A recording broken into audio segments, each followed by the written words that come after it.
Alright, so AKUMU has been out for nearly 2 weeks now, and today I'm going to show you how to get at least, well, a decent score on extreme difficulty. So it's not going to be your top 100 score, it might be like top 200 score with this point, but it is what it is. So basically we're going to use the regular like Archangel team. The only one you need a Holy Relic on is going to be Sariel, because through his Holy Relic he gives you like basic stats, so up to 40% basic stats. The other ones give it through their passive, so Tarmiel gives you 30% basic stats through his passive, Liz gives you 24% basic stats plus 15% all stat to herself through her passive. I do have her Holy Relic, I haven't made a video on this yet, but it just basically increases your damage dealt by 10% for like every goddess on the team, so that is going to be up to 40% plus 20% damage reduction. It's not that important for this fight in particular, but or for the points I mean. And also Luda Margaret is going to increase our basic stats by up to 40% through her passive, so all those things combined means that the goddess team is the best team. Though the very best team is to actually use this Liz right here. So because of her passive, if you are debuffed, you will increase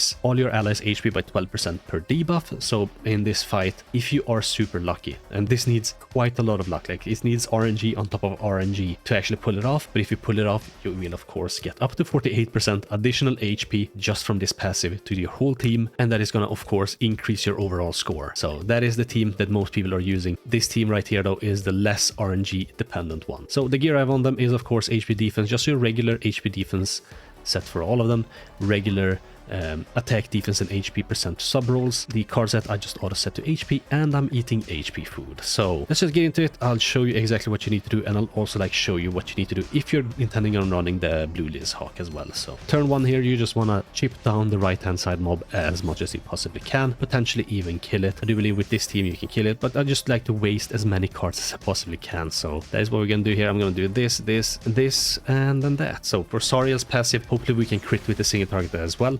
If we can't, like, that's okay, we did crit, and that's nice. That proc his passive once. This card is a Saber card, so it will always proc his passive. So you kind of want to use his Saber cards or proc his passive at least, like, how many times was it? Like 5 times I think to max his passive. So 8 times 5, 40%. Alright, this is nice. We actually got quite a lot of Tarmiel buffs here, so hopefully the boss is gonna attack us twice, because one way you can get a lot of points is to actually use the Tarmiel buffs. So if you buff up while the boss is disabled, the attack the boss does, this shout here, actually removes buffs, but if he is disabled, he's not going to remove your buffs. But if you then use this card, that is going to of course debuff him, because what the card does is it like debuffs the enemies anytime they attack you. Anytime he attacks you with an AoE attack, there is going to be quite a lot of debuffs, but unfortunately he only attacks here once. The best case scenario is if he attacks twice every single turn. That way you can of course like stack up the points. Sometimes he attacks 4 times, that is going to be a lot of points just from that. But here we actually got another Sever card, so we're going to use that.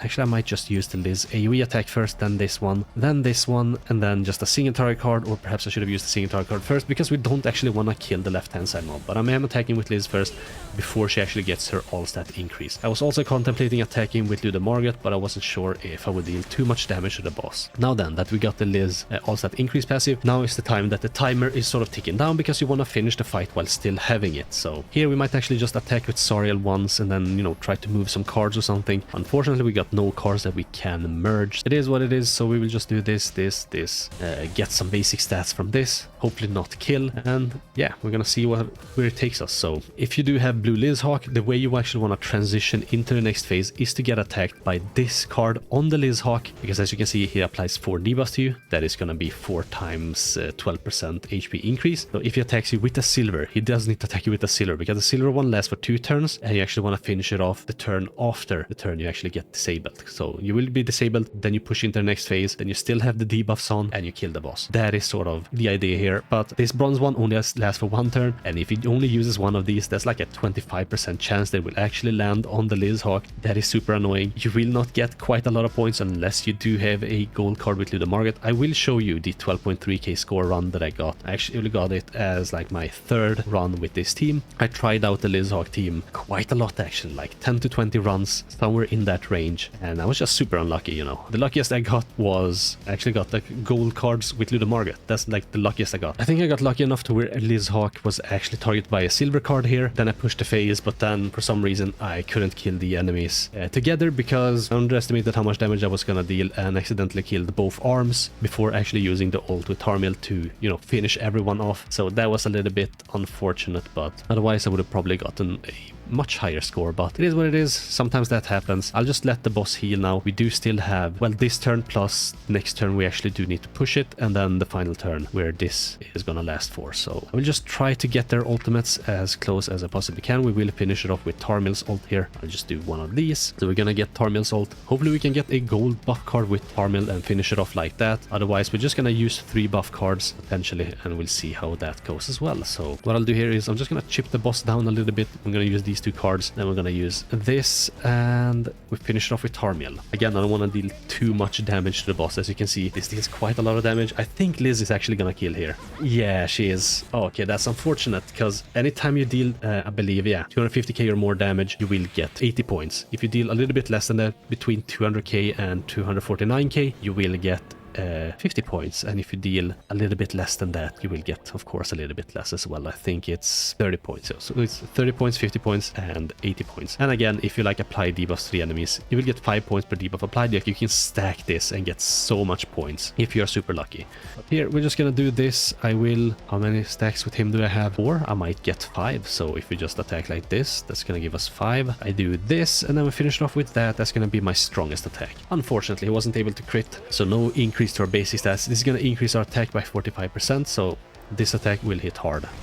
Okay, not super hard, but I've hit harder, but yeah. So this is going to give us 10k points, so that is quite nice actually. So again, like, you only need 6k points to get all the rewards here, if that is the only thing you're after. If you're after like higher score, of course, just get lucky. Get a gold Ludo Mortgage card, maybe even use like the blue EliHawk. Try to get lucky that way. If that doesn't work, use the regular team that you saw me actually use. I will just leave the 12k point run in the background here at the end of the video, so if you want to just finish watching that, you can of course finish watching that. But I think with that, that is going to be it for me. I hope you liked the video. Thanks for watching. Hope you have the most wonderful rest of your day, and I guess I catch you in the next one.